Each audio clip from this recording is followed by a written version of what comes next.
Welcome to the Elk Talk Podcast with Randy Newberg and Corey Jacobson.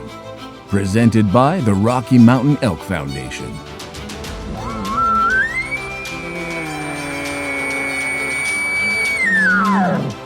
The goal is, what little you and I know about elk hunting, we share with people. I've got an elk bugling, it's like 120 yards away. What do I do? First off, the thought would never cross my mind when an elk's bugling 120 yards away to call anybody on a cell phone. All elk? All the time? Only elk? Only elk. Well, it's us having conversations, so we usually go down some rabbit holes, but If you hunt with Corey Jacobson, you will find the landscape is full of rabbit holes. We're just going to make this up as we go. and you look at it like, oh, that's a target-rich environment. But if you're trying to single one out, a solo target there is much easier to go into than a big group. We record everything, so there's no BSing, no lying, no faking it with us. Did we hit the record I thought button? I forgot to hit the record button. If you want to know something about elk hunting, this probably isn't the podcast to listen to. Should we give them a list of all the other podcasts where they might learn something?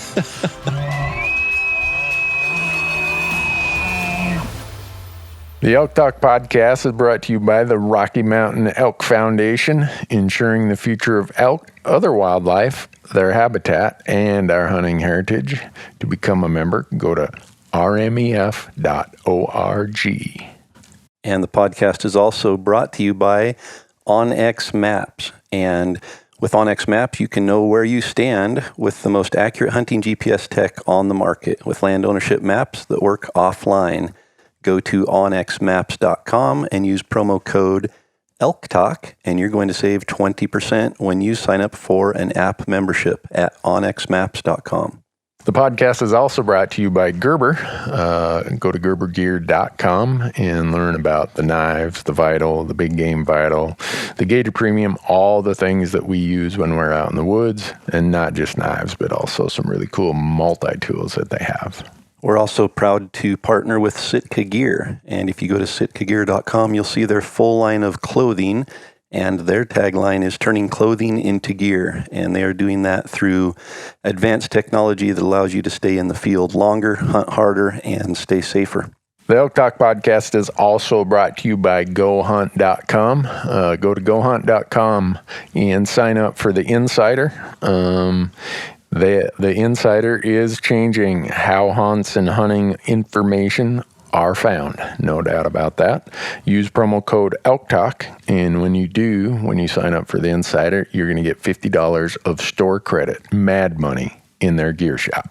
And we are also brought to you by Rocky Mountain Hunting Calls. And Rocky Mountain Hunting Calls is the original designer and inventor of the pallet plate diaphragm that's completely changed the way elk calls are made and used. And to find out more and to order your elk calls, go to RockyMountainHuntingCalls.com or BuglingBull.com and use promo code ELKTALK, and you're going to save 15% on all of your elk calls and elk call accessories. And with that, Corey, we are ready to get into it. Let's jump into it. Well, folks, welcome to another episode of the Elk Talk Podcast. And Randy and I are here in beautiful Big Sky, Montana. And if you're not here this weekend at the Total Archery Challenge, you are missing out on some of the most fabulous weather that the West has seen this summer. Isn't it amazing? 70 degrees? I don't sun? even know if it's there. It's like Yeah. 66. Yeah. Slight Sun. breeze. We got up this morning, it was 34 degrees. Was it And up here? it felt almost like elk season. Yeah. I was down in Bozeman this morning. I woke up there and went out, had a cup of coffee, and was just admiring the beauty of a crisp, Yep. almost August, I know. July morning. Made me think about cow elk hunting, sorry. That made you think about it, or all the emails we get with questions of how do we hunt cow elk? Well, that's it. Our number one, don't you think if Hands down. Yeah, if we went through and sorted all of our emails that come to the Elk Talk Podcast, and where are those, where do they? From the website. So if you go to elktalkpodcast.com, I think there's a contact button, and you click that, and you can send us an email with questions, topics, guests, anything that you want to suggest for us. Yeah. Do people think we're going to reply to all those? I don't think so. I hope we haven't led them on, making them think that we're going to reply, because we get enough we can't reply, but we do take note of questions that come through. Yeah, we sort them by topic, or at least I know on mine they're sorted by topic in folders, and I look at the cow elk folder, and I think we got to get this out there. We do. Give people something to talk about. Yep. Even when we did the live Q&A in Boise at BHA, the number of people who asked cow elk questions out of that audience was quite a few. Yeah. Well, I think when you break it down and look at the states that offer draw tags for rifle hunting for antlerless elk, and then the states that offer either sex archery seasons, I think cow elk hunters probably outnumber bull elk hunters. And so the majority of elk hunters each season are hunting antlerless elk. Yeah, and if you look at the harvest stats, in most states, the number of cows harvested each year is greater than the number of bulls. Yep. So if you hear a bunch of background noise, we're sitting in this great big tent, courtesy of Sitka Gear, and there's a lot of people. So we apologize if you hear noise in the background, but that's why we come to these events, is to mingle, I guess. And they're playing that, what's that game, cornhole? Cornhole, yeah. They got bags in subalpine and open country. Yeah. And they got Sitka boards there. My family can't play that game without almost getting in a fist fight. Really? Oh. My family back in Minnesota plays that game, and there'll be cousins who don't talk to each other for 2 months over cornhole. I played last night for the first time, and actually our team won. Oh, so you must have been playing against someone as bad as I am. Well, no, we were playing against a good team. Really? So yeah, it was John and I, our cameraman John, and he and I were on a team. And then Jody Sear from Oregon, a good friend of mine, he and my son Sam were on a team. Okay. They actually beat us to 21, but they went over. And if you go over, you have to go back to 11. Yeah. So we snuck in and stole the win from them. There you go. Yeah. Well, anyhow, if you hear noise, folks, that's what you're hearing in the background. But cow elk, my biggest concern about the topic of hunting antlerless elk is that for some reason people seem to almost be apologetic, or, well, I shot a cow. It was only a cow. Yeah, it's like, you know what? Shoot a cow and jump up and down and hoot and yell and whatever. Yep. And be grateful you don't have to pack the antlers out. Yeah. they eat good. And that's, honestly, at the end of the day, it's elk hunting. Right. And you're filling your freezer with elk meat. I think that's the number one reason, maybe not number one motivation or anything, but when we look back on a successful elk hunt, that is the thing that we're most grateful for, is a freezer full of elk meat. Yep. And a cow elk fills a freezer just like a bull elk does, and probably tastes better. And so yeah, don't ever, anybody who hunts cow elk or wants to get into elk hunting and thinks that cow elk might be the easier target or the desired target, don't ever apologize for that. We'll congratulate you just the same. Yeah, and for me, at this point in my life, and I know there was a time I wouldn't have felt this way, but I do now, I've shot enough bulls that if you gave me the choice, because a lot of tags you get are either sex or cow or branch antlered. If I saw a raghorn bull and a cow standing there and I had the option of one or the other, I'd probably shoot the cow anymore, just because the raghorn, he's finally made it to the 2.5-year-old stage. He's made it through the most difficult part of a bull elk's life. He's starting to get smart. Yeah. I just say that myself, and I know everyone's going to have a different perspective on it, but I'm to the point where that's where I am. I have a tag in Wyoming this year that's a very long season. I drew it as a second choice, and I can shoot any elk until December 31st. So I'm probably going to go down there and try to find a bit of public land. There's not a lot of public land, but I had Marcus, my camera guy, applying the leftover draw, and he got a cow elk tag. So we're going to have an either sex tag and a cow elk tag. I suspect we're going to, if we do shoot any elk, it's going to be 2 cows. Yeah. And as my grandfather would say, we'll have a smile like a ripple on a slop pail. I have no idea what that really means. I had to ask him, what's that mean? Oh, that means you're smiling from side to side. All right. So a lot of the questions are about tell me ideas or strategies for cow elk. Tactics. And I'm guessing for the most part, it's probably in archery season rut that most of the people are asking that question, because when it comes to rifle hunting cow elk, I think you've covered, the 5 seasons, the needs within those seasons. And for rifle hunting, that's the golden information there. And we can cover that for sure again. But I think we talk a lot about calling and a lot about bugling, and cows don't bugle. You don't necessarily target them to call them in. So there's a lot of questions about how do I target a cow elk, especially during that archery season. Right. And so I'm going to let you answer most of those questions, Corey, because you do more calling than I do. I have a friend in Nevada who every year he applies for a cow elk tag. It's just what he loves to do. Yep. And he hunts them over water in August. And in Nevada, water's a scarce commodity. So you find water, you find elk. Yeah, and he's very, very proficient. His freezer is seldom empty, and I think it's cool. He gets really excited about it, and it's an early time of the year before any real rut or bugling's going on, and that's one strategy that people use, especially in these dry states of Arizona, Utah, Nevada, New Mexico, maybe even parts of Colorado. Yeah. I know that sounds overly simplistic, but and honestly, that's as we've thought, and we've talked about this podcast, this particular episode for at least 4 or 5 months, and just what are we going to talk about? Because you and I don't hunt a lot of cows necessarily. We don't target cows necessarily. So are we the best teachers on that? But I think it comes down to don't make it too complicated. Right. And we're talking early season there. Focus on water. Mm-hmm. During that time of year, that's going to be in those southern states, the desert states, that's going to be their number one need is water. Yeah. And if you focus on a water source, you're going to find elk. Yeah. And it's not too hard to put up a ground blind or a tree stand and sit there. And it's not the most exciting hunt, but at the end of the day, we want to fill a tag. Right. So I think that's for those states early season, for me, that's what I would suggest very strongly. Yeah. And if anyone who wondered about that, it's so easy to see, are they using this water? Yeah. It's walk around and you're going to see Is there a track? Tracks everywhere, and you'll quickly determine, all right, here's some old crusted up tracks. Here's some fresh ones that look like they almost still have moisture in them. And all right, here they go.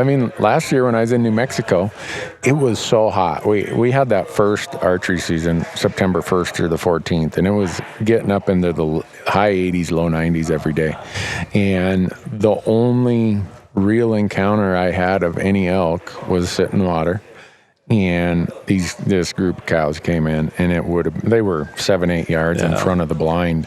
And if you play the wind and anticipate what the wind's going to be doing when they come in, because I'm pretty sure that I am sure there were times going through my head of, Randy, you might have placed this little cubby you built on the wrong side of the water hole, because during the day the wind was coming kind of in an uphill slope, taking my wind more towards, I thought, where the elk might be coming from. But as quick as that sun went behind the horizon, and this is why I set up where I did, but I was worried, well, what if they come in earlier? Middle of the day or something. Yeah. And maybe they tried to, and they smelled me. But just expecting, all right, they're going to come in later.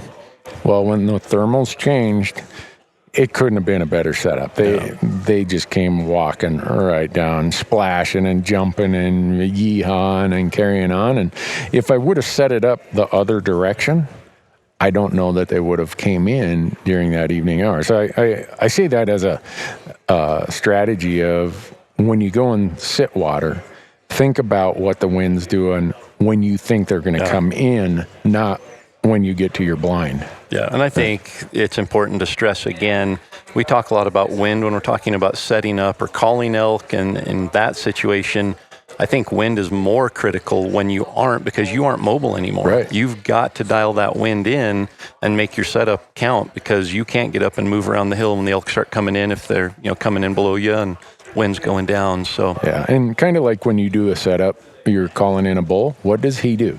Always. He circles downwind, and he might just stand there and watch and listen. And I don't know how many times I've watched groups of elk be coming down off a hill to a water hole, and they get, 200 yards away, and all of a sudden they make a hard right or a hard left, and it's like, what are they doing? Oh, they're going sweeping downwind. Exactly. So it's not a whole lot different than the setup, the men, how you're thinking out this through, the same way you do with the setup when you're trying to call a bull in. Understand what the wind's going to be doing, when they're likely to come in. And man, I've seen cow elk stand there, 15, 20 minutes. Almost like surveying it for danger. Yeah, you'd swear it was a decoy standing there. And usually they're depending on the lead cow, and she's leading the troop, and she's just standing there. And I suspect maybe the wind, maybe it's that period of time when the wind's swirling because the thermals are switching and stuff, and she probably is getting a lot of information coming from a lot of sources at that time. And I often tell people that the mindset of an elk is, I just have to live until tomorrow. Yeah. They're in no hurry. They don't have a calendar that says, I promised my buddy I'd be back down to the trailhead a half hour after dark. I've got to get a drink of water now. Yeah. So you got to think about the fact that this cow, she's probably one of the older, smarter animals in the whole. Smarter than any bull that you're going to hunt. Yeah. So she's not in any hurry to get shot. Yeah. And if she's got to stand there and, I don't like this, I think I'll go back up in the hill till dark, they'll do that. Or go over the hill to another water source. Yeah. And I think that's a really good point. When these elk are coming in, they are still paying attention to their senses, probably even more than when they're coming into calling. Yeah. Because elk, every movement they make is made around their senses. Whether it's moving with the wind in their face, whether it's stopping at a visual point where they can just scan the area and see if there's any danger. And when they come into a water source, they know I'm going to be spending a few minutes here. We're going to splash around. We're going to get a drink. I've got to make sure there's no danger anywhere around. And so they'll stop and stare for 10 minutes and make sure nothing's moving. They'll circle around downwind and make sure that they get a scent of anything that might be dangerous. And so the setup's so critical. And I think that might be where a tree stand lends itself a little bit more from a visual. You can see them coming. You've got, you can play your scent a little bit better. Yeah. Ground blinds are handy, though, too, because you can conceal your scent a little bit better, and you just sometimes don't see the elk until they're on the water hole. But either one can be effective. I think if an elk sees something out of place all of a sudden, like a ground blind set on the edge of a water hole, that might, I've seen antelope for sure that will avoid that water hole just because there's something new there, and they don't trust it. So the only problem I've seen is surveying the landscape is in a lot of places, setting a tree stand up in a pinyon tree would be we're talking about those desert states where there's no water. And typically there's no big trees either. Right. But another thing is sometimes when you go there, and I do this for bulls also, is if you're wondering what the wind is doing, you're trying to predict, okay, what's the wind going to be doing this afternoon? You can almost look at the entrance trail and the exit trail that the elk use, because they use those same trails historically. So they'll look like beaten cattle paths. So you can see the tracks going one way when they're coming in. Okay, they're using that as they're coming in. All right. A lot of times, not always. Sometimes they use the same trail both ways. Sometimes they have a slightly different trail when they're going out. And that will give you a pretty good indicator of where the wind is or where it's coming when they're coming in and when they're going out, because they're going to be coming with the wind in their face. So and if I was hunting that style, I would no doubt employ trail cameras. Just put a trail camera up on a water hole. You know exactly what time they're coming, and it's usually going to be pretty patternable. And you're going to know where they're coming from and all of that. So that's one thing that maybe you don't have an opportunity to be in the unit before season opens, but if you do, even if it's just for a day, drive out there and set a couple trail cameras on water holes, and then as soon as season starts and you show up to hunt, you go check them and make your determination from there. Yeah, and when I've hunted, whether it's antelope, whether it's mule deer, whether it's bull elk, over with water, there's been a lot of times there really wasn't a good setup near the water. But the trail's coming in. If you examine that trail, there's going to be a corner to that trail. There's going to be some place, it might be 100 yards or 200 yards away from the water. There's going to be a spot that is the perfect ambush place. And we've always said, you know what, we'd rather be further from the water, take our chances that maybe they're going to use, we hope they're going to use this trail tonight, but okay, maybe they'll use trail number 2. But at least we're not going to blow them out of there, because if they smell you there, the game is probably over for quite a while. And they're going to remember that smell, and they're going to circle a little bit wider the next time they come in to see if that danger's still there. Yeah. So I guess the point when we start with this kind of setup thing is, don't think that only a bull elk is out there using his nose. Oh, yeah. I mean, I think people have this belief that, cow elk are dumb. And you laugh. Yeah. But you said it earlier, you know, she's probably... The lead cow is probably the smartest elk you will ever hunt. Yeah. So that's kind of I just kind of work this through the seasons. Yeah, so early season there, you know, in those desert states, that's a good tactic. Spot and stalk, you know, we hunted New Mexico and it was all grasslands. It wasn't a problem at all to spot elk out there. Right.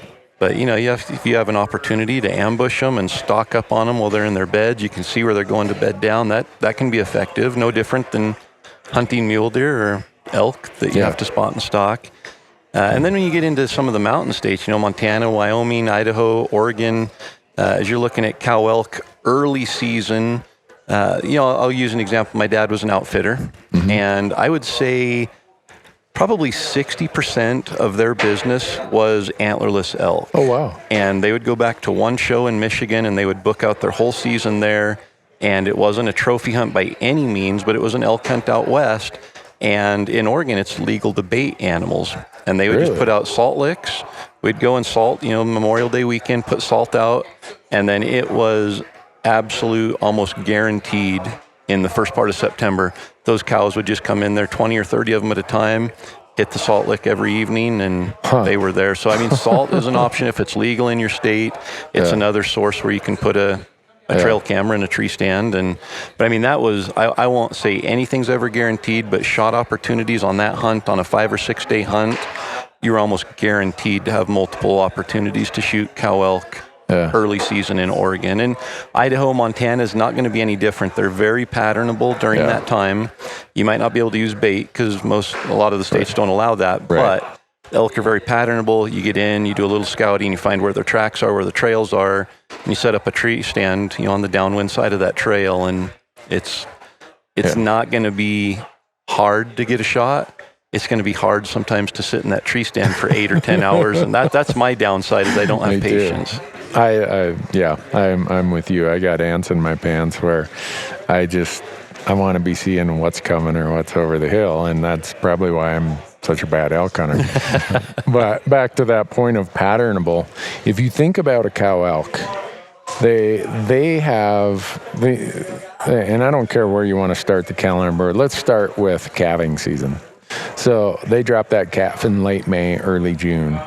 They have to be on the highest possible nutritional plane until all the way through summer, into fall, because they're lactating, they're nursing this calf, and pretty soon she's going to be weaned, but then they've got to be building fat reserves like crazy to build up what they need to get through this upcoming winter.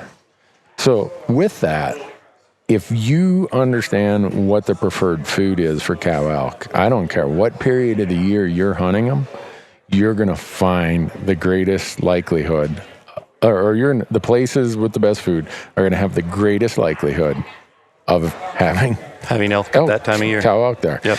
And that changes from season to season. The best food during the summer months isn't going to be the best food in October. Right.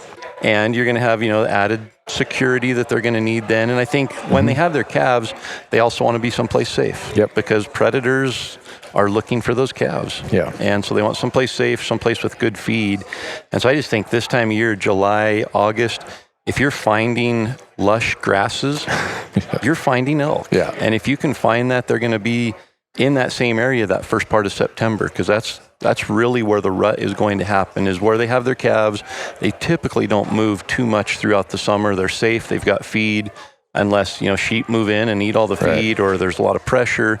If that doesn't happen, those cows are going to stay there, and you're going to be able to hunt them opening weekend of archery seasons. Yeah, and with that, going from there then, just based on the food factor, that, and especially I don't know, is it really wet in Idaho this year? Oh my goodness, yeah. I mean, I've traveled most of the West this year, and it is the wettest year I can, it's, which is great. But a normal year that isn't this wet, about early September, some of those forbs that they really like start drying up, and they switch to grasses, and a lot of the stuff on maybe more of a southwest or southeast slope start turning really brown, and the stuff more over on the east, west, northeast, northwest, and north slopes stay greener. So they start making movements to their food sources. I'm not talking like 5 mile movements, I'm talking like mile. Around a knob into another little draw. Right. All in response to how, over the course of the summer into fall, the availability of food, both in terms of its availability and the quality of the food, starts happening in different locations. I've never seen elk out in early September eating that dried out balsam root or whatever that noisy stuff is that always screws up your spot and stuff. Type, What do? You see them over around a northeast face or a northwest face, and they're back on whatever tall grasses. There's a little seep or something. I was going to say it's cooler terrain where there's a little bit more moisture, a spring or something, and they still have good green forage back in there. And I know that by the time we're done with this, people will probably be tired of us talking about food, but if you're hunting cow elk, you've got to know the food source. And so they go from early September. The rut's happening and the bulls are pushing them around. But you've pointed this out in other podcasts, Corey, that for some reason there are certain ridges or certain basins or certain drainages that's where they all congregate to rut. And there might be the exact same feed, the exact same sanctuary, everything that they might need in addition to where they are, in 3 different places. But for whatever reason, every fall they go to this one place, and that's it's just their habit. That's where they go. So if that's where they're at, and it's September 12th, do you ever call them in? I know that's what someone's. Here's what people are saying. I'm putting myself in the listener's position. All right, Corey, you've walked me through the early part. It's now September 12th, and I see that basin you're talking about, and there's a whole bunch of cows and some bulls running around there. All I have is a cow tag. How do I call that cow elk in? Talk a lot about calling in bulls, and that's easy because bulls bugle and we get aggressive with them and we can challenge them. And can you challenge a cow elk? So, no, I think, and this is coming, I won't say from limited experience, but from a standpoint of targeting cows, my experience is limited. But from a standpoint of being with cows, observing cows, calling when there are cows around and all that, I think, I've spent a great deal of time there and observed a lot. And I probably, if it was me and I had a cow tag, I wouldn't change a thing. I would approach it just like I call a bull. I would target the bull for calling, and I'd just be looking to fill my cow tag when a cow comes through there. Because typically, and I'm working on a module for the University of Elk Hunting about hunting cow elk. And we're going to include that in there, and some of these details. And the nice thing about within the University of Elk Hunting is we can include video clips and everything. But I've gone back through our footage and everything from the last couple seasons. I think I've had more opportunities to shoot a cow elk than I've had to shoot a bull elk. Just from hunting the bull elk, you're going to get opportunities at cows. So calling aggressively, getting in there, trying to get the bull to come by. More often than not, a cow's going to come through first. They're leading the bull. You're getting in position to be able to call that bull in. They're either going to push a cow through there, or the cow's going to come running in there to see what's going on. So that would be my primary focus and strategy for hunting cow elk, is hunt them just like a bull. Go and target a bull, find a bull that's bugling, call the bull in, do everything you would want to do to call that bull in, and when he comes in, you're going to find yourself in the middle of the herd, and you're usually going to have opportunities on a cow.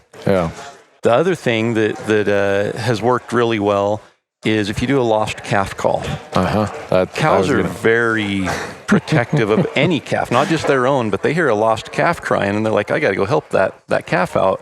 And so just a lost calf, which a calf sound versus a cow sound is just a little higher pitched, a little shorter. And you just add, again, that emotion. We talk about calling with emotion. And when you're giving that signal that I'm a lost calf, you've got to sound scared. You've got to sound, like I'm all alone. I got separated from the herd. Mom, help me. Yeah. And put that into those calf calls. And I can't tell you how many times we've done that. And it fires a bull up, but it's usually a cow that shows up there first looking for that calf and getting ready to bring it back to the herd. So those would be my two primary strategies for calling is approach it like you're calling a bull. Be aggressive, get in there, set up, get as close to the herd as you can, call it in. And you're probably going to call in 4 or 5 bulls that might be satellite bulls that don't come with any cows, but you're going to have an incredibly exciting hunt and you're going to have opportunities at a cow. Yeah. And this is just kind of spinning off what you've said there about hunt like you're hunting bulls.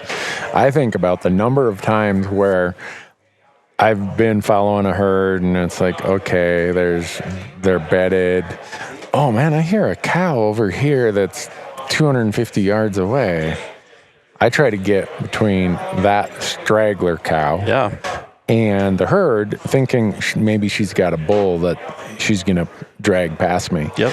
And I might let one cow call out, just let her know, hey, you got a friend over here.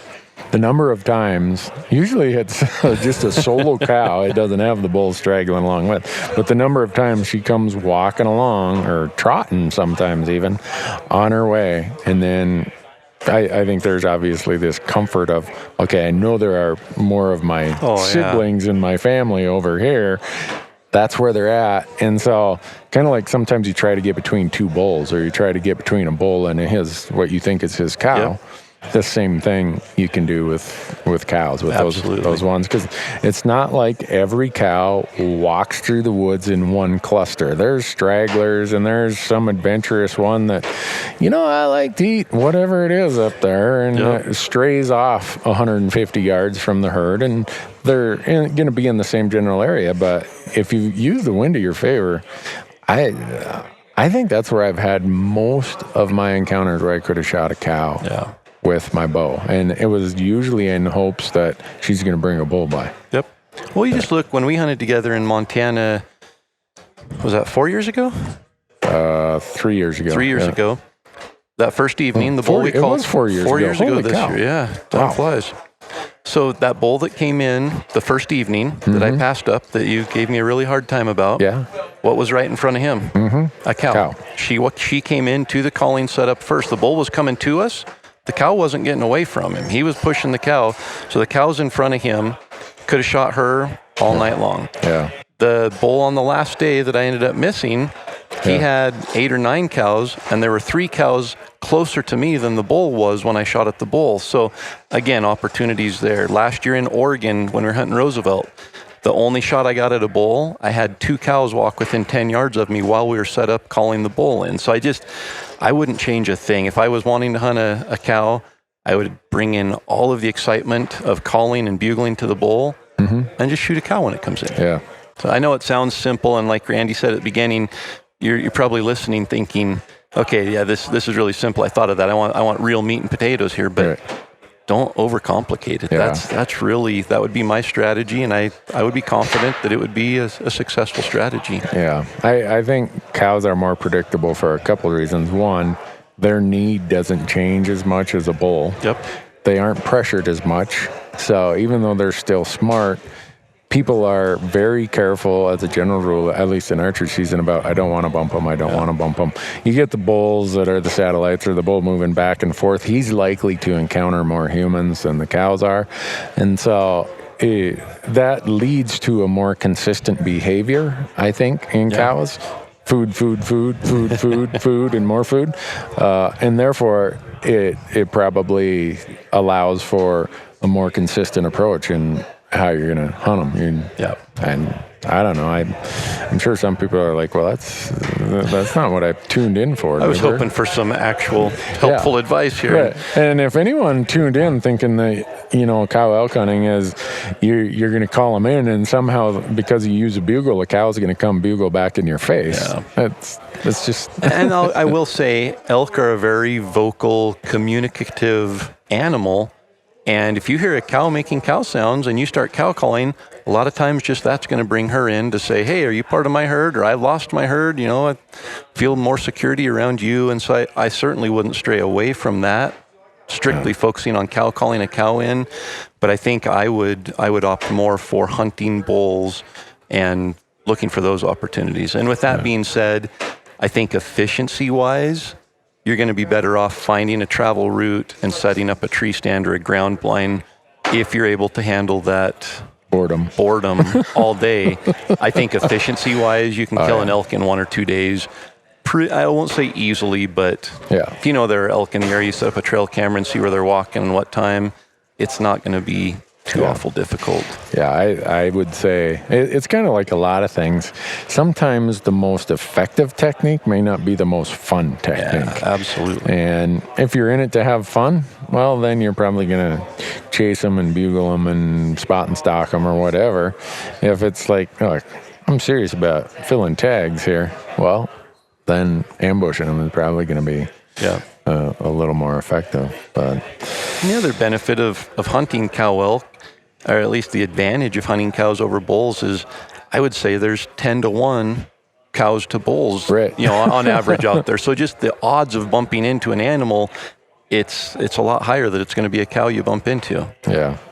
Well, and one other thing is that, at least in September and early October, while they're still bugling, that's a pretty good indicator of where the cows are. Not always, but a bull that's really piping up and wound up, there's probably some cows nearby. It's like, hey, come over here if you want to see some cows. Yep. So if you're hearing that and you're hunting antlerless elk, don't say, oh, that's a bull and move on.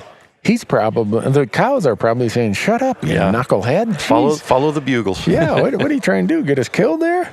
Yep. And they probably say the same thing about wolves. I always say to a wolf, a bugle's a dinner bell. Mm-hmm. And when we approach it the same way, that if you hear an elk bugle, there's probably more than just that one bull there, and you probably need to get yourself closer and investigate. Yeah. Well, I once you get beyond that time of year, I don't want to oversimplify either, but as the weather turns and gets colder, the amount of quality forage that's on the hill or on the landscape gets less and less and less. And both in terms of quality and volume. And so the cows have fewer and fewer options to keep themselves on that highest nutritional plane. Yep. So and you see that in the herds, the herd dynamics, they start combining. Yeah. And the cows come together because the food narrows down to one area. So you just get all these herds coming into the same area. And you go from herds of 5 to 8 to all of a sudden herds of 30 and 40. Yeah. And I know when I say this, people are going to be like, no, that's not the case. But I do think cow elk are way easier to find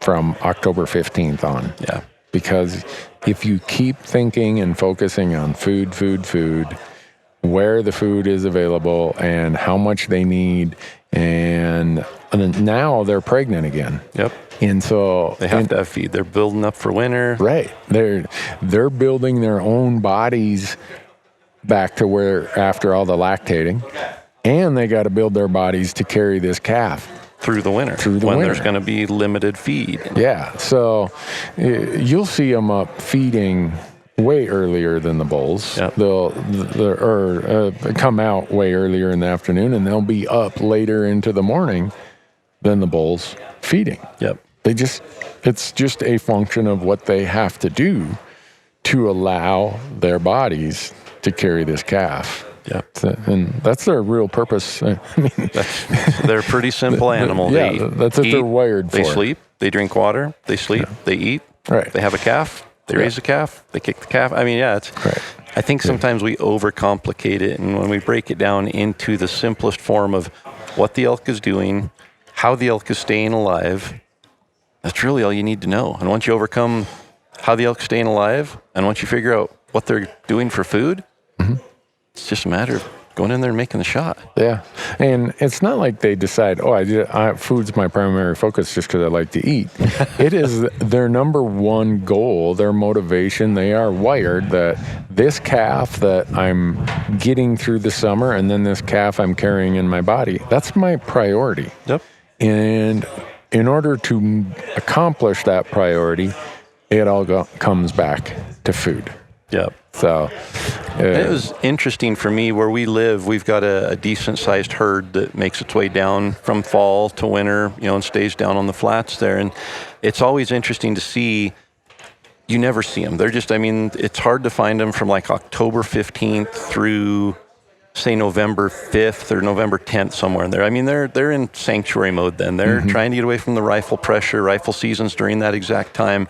As soon as rifle season ends, they come out of the woodwork and they are eating everything kind of at that mid-mountain place. They're on their way down the mountain.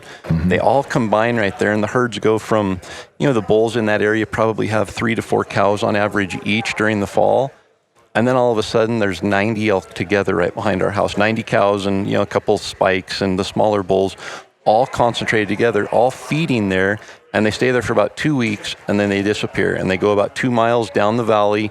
They hit the flats, and that's where they stay for the winter. And so you see that feed availability shift, and those elk absolutely shift their needs, and they shift their locations where they're finding the best feed, and they try to hold out as long as they can up there, knowing that if we go down too early in the winter range, we're going to eat ourselves out of food there. So we've got to get every bit of edible food here mid-mountain before we drop down. And just understanding, it's something you don't go out there and scout for 3 days and be like, okay, I understand what elk are doing throughout the year now. It's something that it's year after year of being there and seeing it but once you get that dialed in, it's pretty easy to pattern. Hey, there's a short range weapon season that happens November 10th through November 24th. The elk are going to be right here. I'm going to be there and ready for them. Yeah. Well, you make a good point about how they move from I'll call the summer range to the winter range, which that whatever distance or area landscape that they travel from summer to winter, we always call transition range. And in a year like this, so just talking about the variabilities of drought versus moisture, in a year like this, they're going to stay up as high as they possibly can. Back to your point of they want to make sure they've cropped off all the good stuff as high as possible, saving the stuff lower for later when the snow comes. So you might have seen elk in a drought year that are quite a ways down the transition range because that's just where the food may have been, or because of an early snow, or whatever it might be. A year like this, there's going to be a lot of food on that transition range when it's this moist, and they will stay up there as high as the weather allows them to. So they might get to the winter ranges later. Because they have more food. Right. And it really depends. If it's a late winter and the heavy snows don't fall, they have no reason to go to that winter range because there's abundance of feed in that transition. Yeah. And that's something I think, that's worth mentioning also and pointing out is, you think about all the feed that's up high this year, but what I've found is when the cows have their calves, wherever they are when they have their calves, that's typically where they're going to be throughout the rest of the summer and into the first part of the rut. Yeah. And on a heavy winter like this, where we had a very mild spring, so the snow stayed on longer, sometimes depending on the area and the elevation, those cows can't make it back up to where they normally are because the snow is still there and the feed just hasn't got lush and green, so they're at a lower elevation. So sometimes that affects the rut, and where you're going to find the bulls and the cows in September might be down canyon 3 or 4 miles at a lower elevation, and you would think it would be opposite. There's more feed up high. Why not? Why wouldn't they be up there? But it really, I think, especially the mountain states, those cows will tend to stay where they have their calves. And if they aren't able to get up to their normal calving area because of snow, sometimes it'll be a lower elevation where the rut will actually take place. Yeah. And then I think about some places where they don't migrate a lot like they do in the mountain states, and Arizona comes to mind, where they're in the ponderosa forest with lots of great grass this time of year. the grass starts to dry, turn a little brown into October and whatever. And they will move into places with other feed sources. And the one that always strikes me in Arizona is cliff rose. Really? Yeah. I see so many cow elk in places with manzanita and cliff rose after, and it's not like I see them there in a ton of snow. It's like, well, why would they have moved 1,500 to 2,000 feet of elevation and 5 miles with such great predictability and density? Yeah. I just think about this spot where we've hunted before, and the number of cow elk that are in those areas that have, I said manzanita, I mean mahogany. Did I say manzanita? You said manzanita, oh, yeah. I'm sorry, I meant mahogany. But in these areas with mahogany and cliff rose, and you'd look at it, it's really thick cover. You're like, oh, there aren't any elk here, but there's a lot of tracks. All of a sudden, when they decide that it's time to get up and feed, it's like an anthill. Come out of the woodwork. Yeah, and you're like, holy smokes. So it's mahogany and what?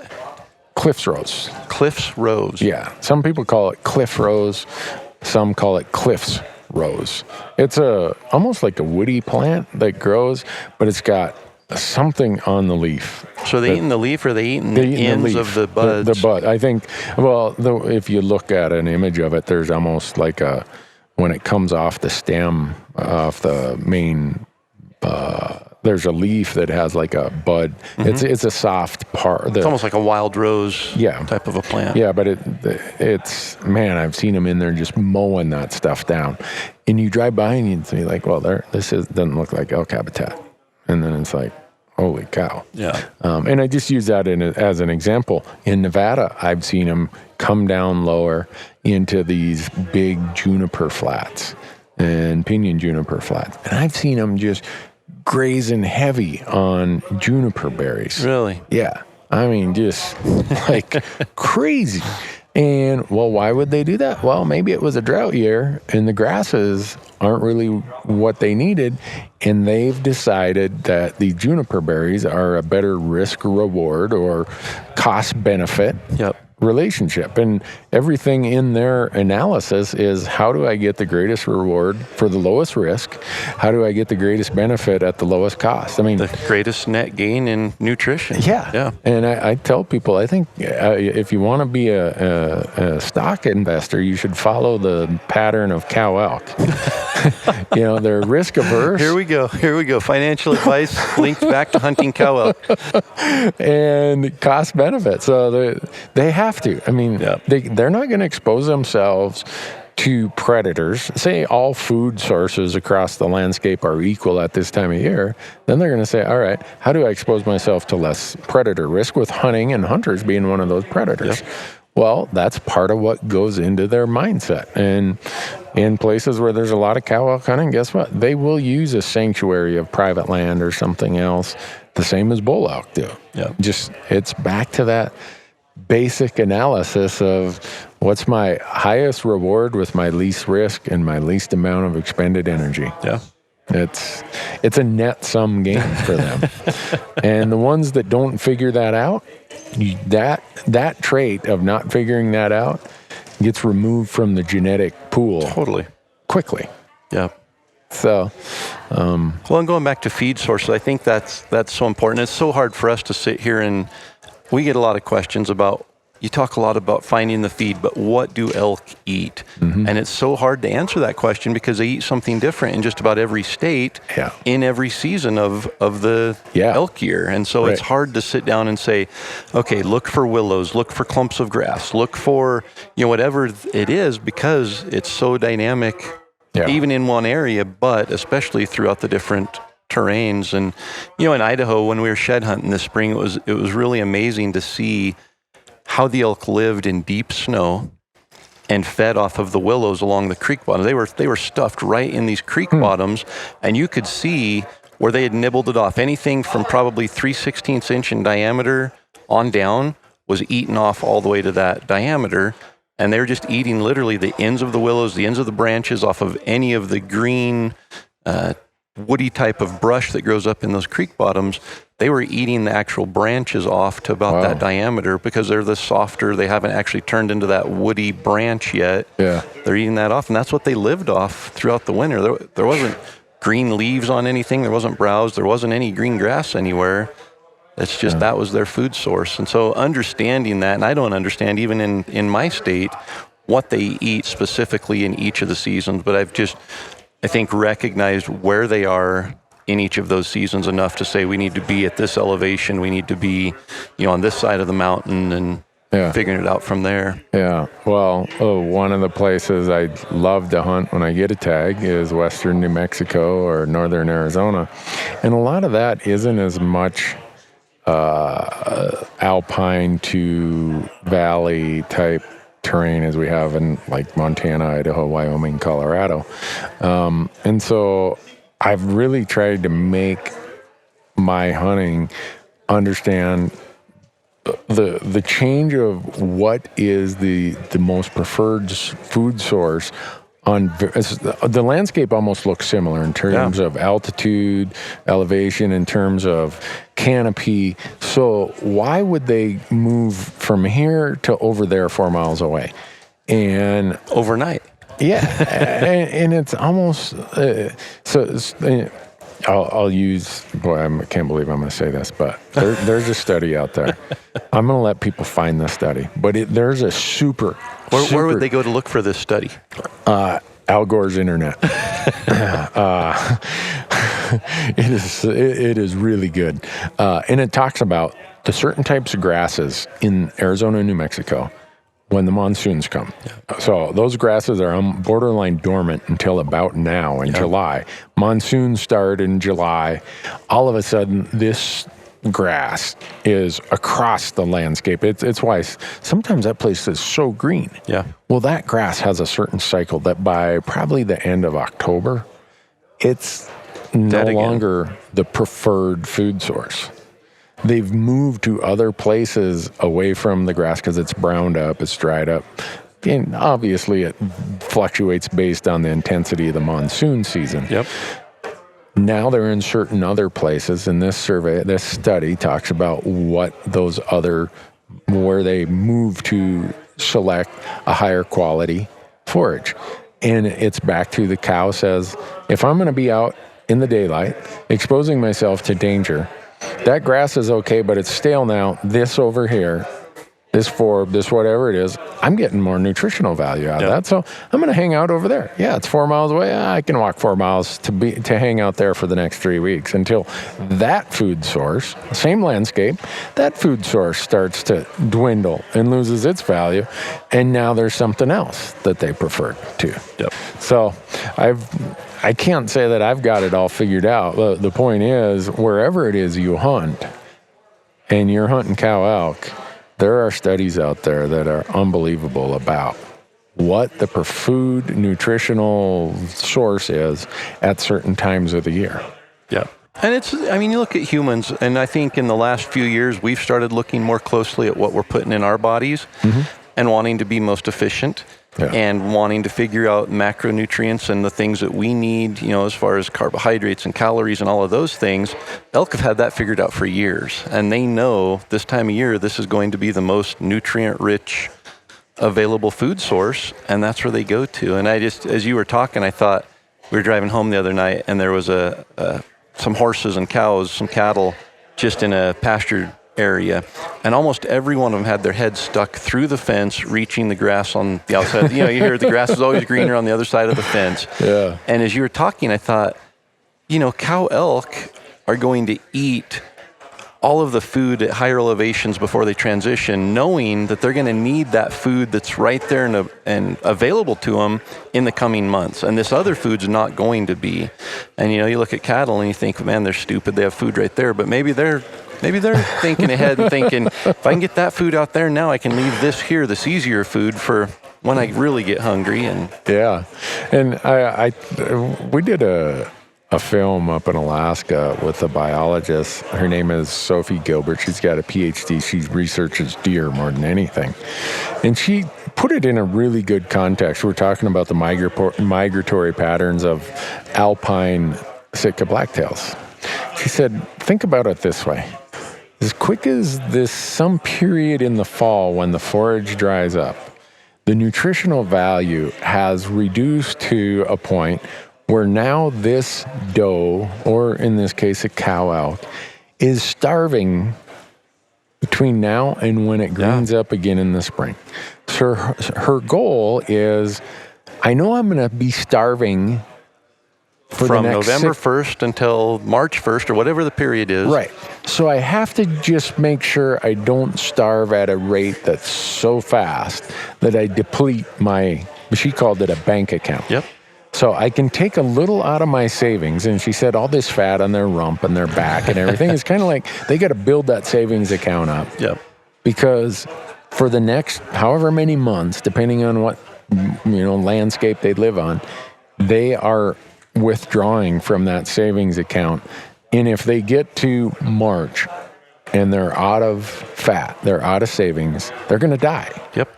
And if you look at a deer, we'll talk about deer because elk, I think, are a little more hardy, and elk can survive a little better than deer. But deer are a great example of that rump fat and the fat along their back. They don't have that in January. That's gone. Right. And now they're living off of the visceral fat, the fat around their organs, and that's their second reserve tank. Yep. When that's gone, they start living off of marrow, like literally inside their bones. They're living off of the nutrition that's left in there, and they're depleting that. Yep. And if there's not a food source when that's depleted, they die. They starve to death. And we saw a few years ago, there was a really early rain in Idaho, and the mule deer were all concentrated on the winter range. And we got an early rain, then it got really warm and it was really nice, and a bunch of grass came up. And we drove up through there, and there were mule deer laying dead everywhere. Really? And so I stopped a biologist. They were up there obviously concerned about it as well. And I said, how does this happen? There's an abundance of feed for February or March, this time of year, that we usually don't have. And he explained it that they'd used up all their reserves, and this green grass came up, and they came out and gorged themselves on it, and there was no nutritional value in those grasses, and their body used more energy to digest that food than what they were getting net out of it, and they literally ate themselves to death eating something that had no nutrition in it. Wow. And so, elk are a tougher animal. They don't, I think, go to that level most of the time, but I think it paints the same picture of what's going on there, that they're literally starving for 5 months. They're just trying to reduce the rate of starvation to the point that they're still alive when food is available again. Yeah, that's really what it comes down to. And there are studies they're in process, they're not completed yet, that are talking about how our transition ranges have been changing over decades here as the result of warmer temperatures. And some of the baseline stuff that they have plucked from back in the 60s and 70s, as primitive as the collaring technology was then, they still have some data that shows the green line in the spring, if you want to call it that, where the snow is melting and there's that really immediate band of new, green, wonderful nutrition. They used to be able to use that to slowly go up the transition range to the summer range because it would happen very slowly. Now, over however many decades that we've had changing weather patterns or whatever you want to call it, that green line and that snow line has been accelerating up the transition range way faster. So they don't spend as much time on the transition range on their way up. Right. And so they're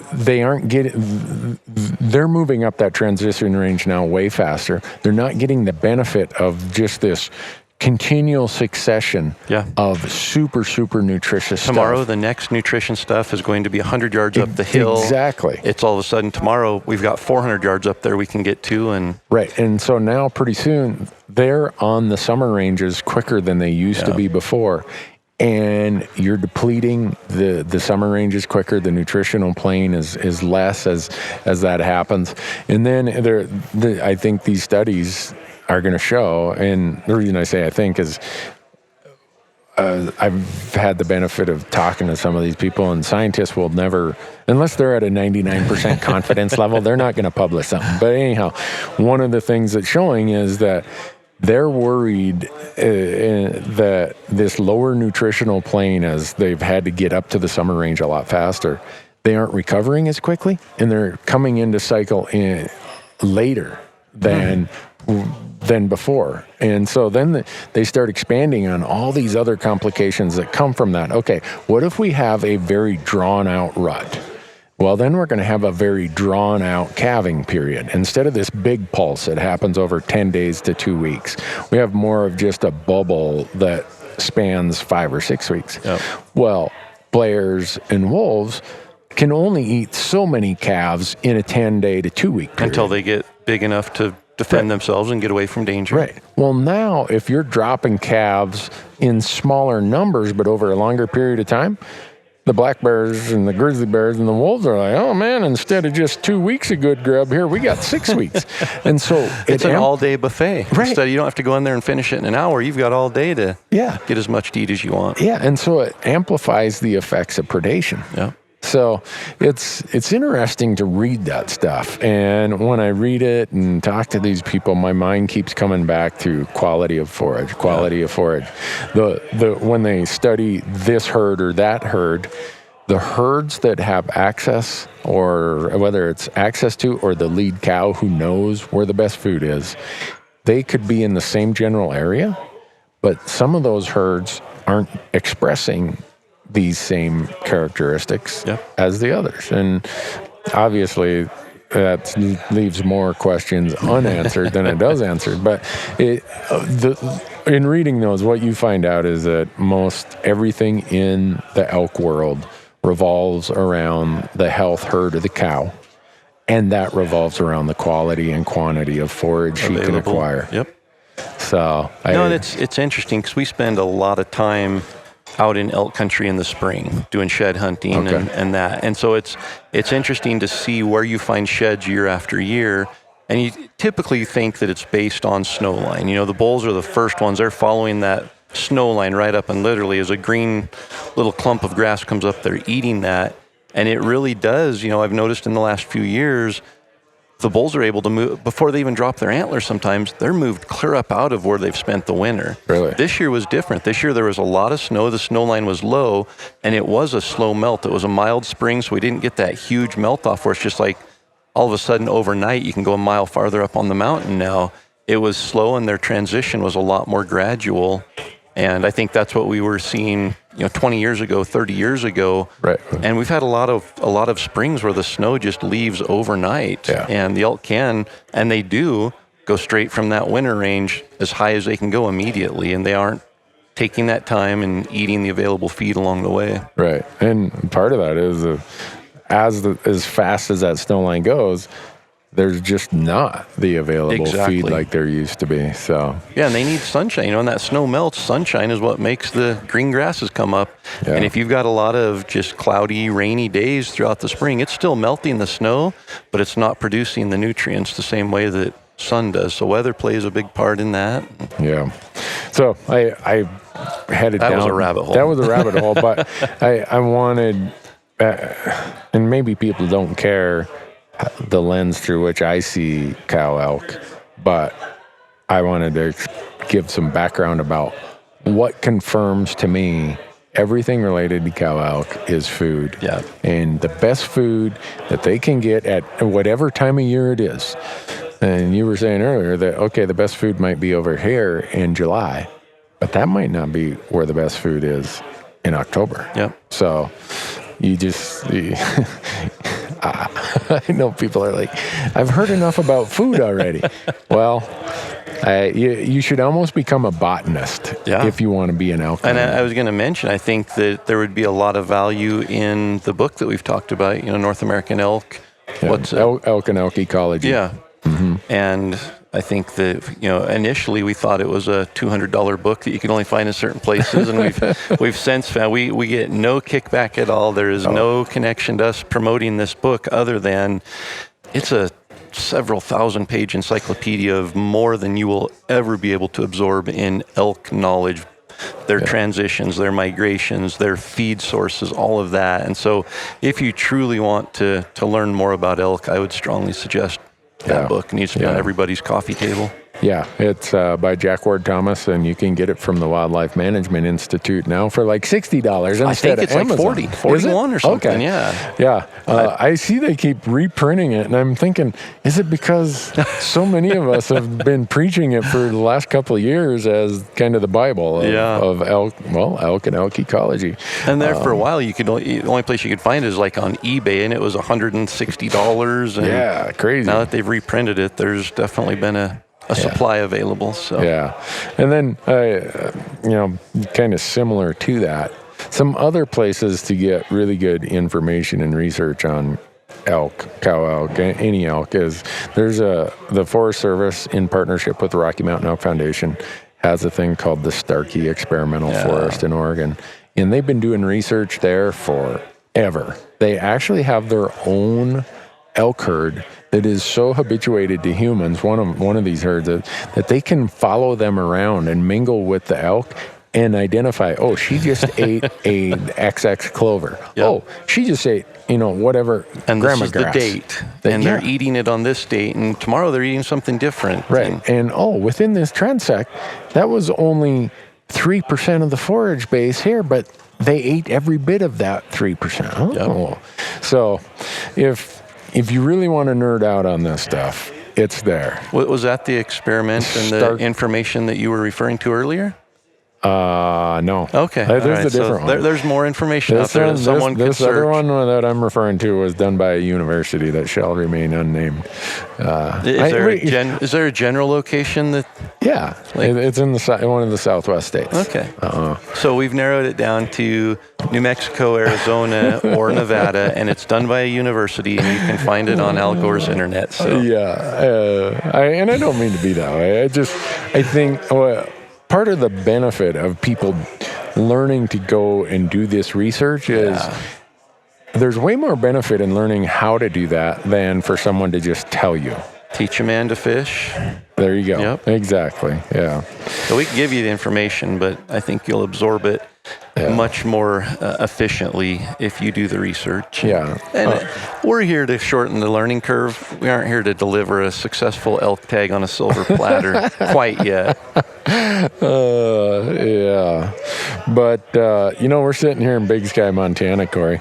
And before we wrap this up, the Rocky Mountain Elk Foundation is just such a great organization.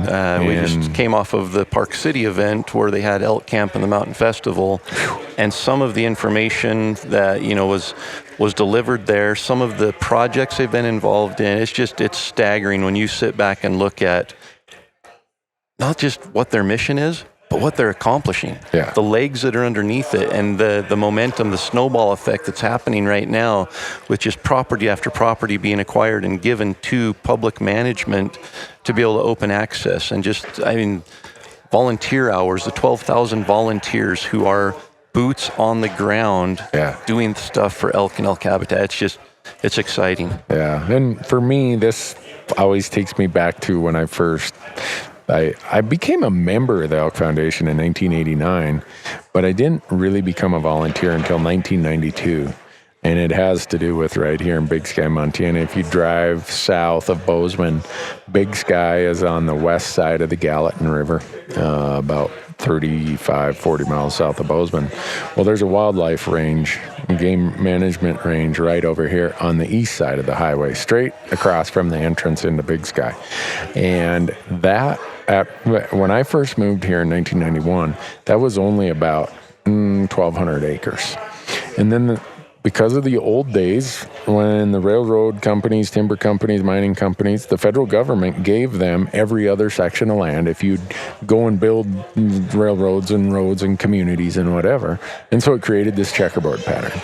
Well, one of the places that was checkerboarded was what's called the Porcupine Drainage right over here.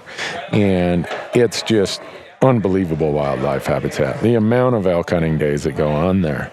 Well, all the trails going in there, either the trail going up to Windy Pass, the trail going north into Portal, the trail going south into Buffalo Horn, all the way to Yellowstone Park, crossed all these checkerboard pieces. Well, in 1993, an out-of-state group came in and bought all this from Plum Creek.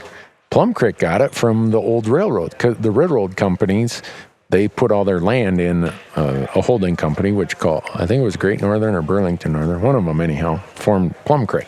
Well, Plum Creek always, when they were a timber company, man, they're like, everybody just go access it. Yeah. Don't worry about it. Well, along comes this group, bought all of their land in this part of Montana, a couple 100,000 acres, and closed it. And so all of the important trails that I was talking about went across these deeded sections. We lost, and it was like, oh no, what a train wreck. This is terrible. Yeah.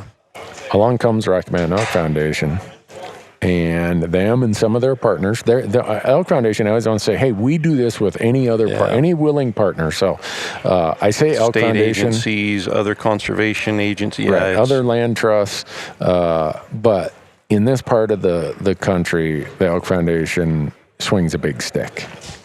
And they convinced the Montana delegation to go to the Land and Water Conservation Fund and work to get an appropriation, because Elk Foundation and a couple other groups stuck their neck out and bought that land, got an option to buy that land up Porcupine. And I think it was in 1995 it got closed. And so now it's amazing winter range. I think over 1,000 elk winter there. But the amount of hunting days up there is a lot for mountain goat, for deer, for you name it. And so just sitting here in Big Sky, Montana and thinking about the Elk Foundation. and the Elk Foundation doesn't own that land. They don't own it. And that's, I think, a misconception. A lot of people think they're raising all this money, they're purchasing land, so it's still private land. It's just they're opening it to access. They purchase the land, and then they find a way to give it to public management so that it's either state land or national forest or BLM or whatever it is.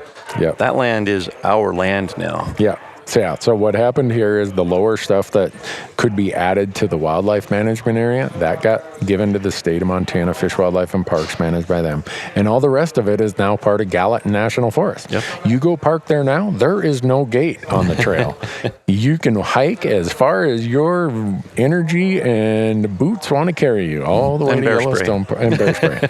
So I just bring that up because the Elk Foundation is such an important part of our podcast, and you and I are, I guess, we have a missionary cause about elk and elk conservation. Yeah. And it goes back to what we've always believed in. We aren't just taking money from the Elk Foundation to be a sponsor of the podcast. It's something we 100% believe in from the beginning, and said, hey, is there an opportunity for us to work together and help spread the message? Because I'll share it. My belief is everybody who buys an elk license should be a member of the Rocky Mountain Elk Foundation. And if you're not, that's a $35 investment in your elk hunting future that needs to be made. So you've got a promotion going on right now. Until supplies last. Yep. Until supplies last. Yeah. Until they don't last. Oh, yeah, there you go. Until supplies don't last. Yeah.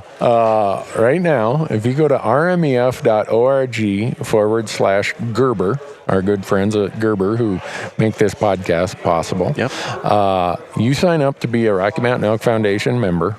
For $35. For $35. They're going to send you a $40 Gerber Vital knife. Yep. With Plus 3 replaceable blades. Subscription to Bugle Magazine. Yep. I mean, the value you're getting out of this it's a no-brainer. Yeah. But the fact that 90-some% of your dollars are going on the ground to conserve elk, and if you're an elk hunter and listening to this and aren't a member of the Elk Foundation, just go do it. Please. You think about the things you spend $35 on over the course of a year, and the value of that $35. Don't get you any closer to successful elk hunting. My list is really long that I blow money on. That is not gonna get me any closer to killing an elk, but I blow the money on it anyhow. Yep. So. Awesome. Well, I hope this helps answer some of the questions about cow elk. I feel like there's just not a technical bank to draw from, a technical reservoir of information to draw from for cow elk hunting. So for those of you who are wondering, to summarize, don't complicate it. Yeah. Look for the feed sources, figure out what the elk are doing that time of year, and if it's preseason, sit water, that's their need. If it's during the pre-rut, calling will work, but focus on calling the bulls. If it's in the rut, just getting close to the herd and there's enough chaos going on that you're going to have encounters. As we get into the rifle season, I think that's probably the best time because they're all coming together. The herds are getting bigger. They're going to be easier to find where they are at on that day. And by then you're rifle hunting anyway, so all you have to do is see them. Well, we'll find. I say that now. We'll find out because you and I get an opportunity to hunt with a rifle this year, and it'll be, I think, my first rifle elk hunt. If I'm not neglecting anything, I think it'll be my first rifle elk hunt in the last 18 years. Yeah.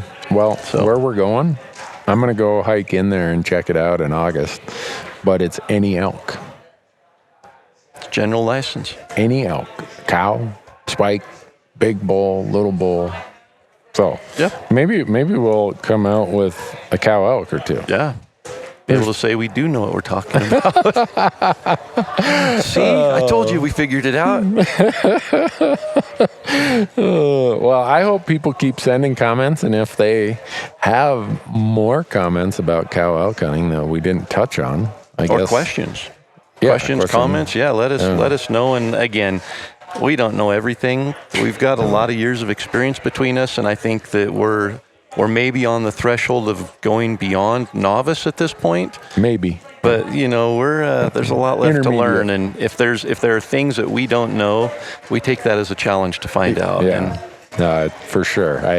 First of all, I say I don't know, but that doesn't mean I'm just going to say I don't know and move on. Yeah. For me, it's like, like you said, a challenge. All right, I got to figure this out. Obviously, I'm not doing my homework. I'm sloughing off here. So, well, folks, thanks for listening. Thanks to everybody for at least keeping the noise down to a tolerable level. It's starting to pick up. I think the crowd out there is getting a little bigger. People are coming in off the courses. I got 500 dilly bars over there at the RMEF booth that I got to give away. If you don't give them away, you're going to be eating them between now and elk season, and that's not good. That's not going to bode well. No, it's not going to bode well, but I guess either you carry your calories in your pack or you carry them around your waist. So you're going back to the winter mentality. You're going to be starving yourself to death right up until the point that you actually need to eat something healthy.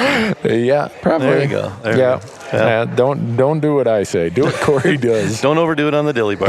All right. Thanks for listening, folks. We'll catch you on the next one.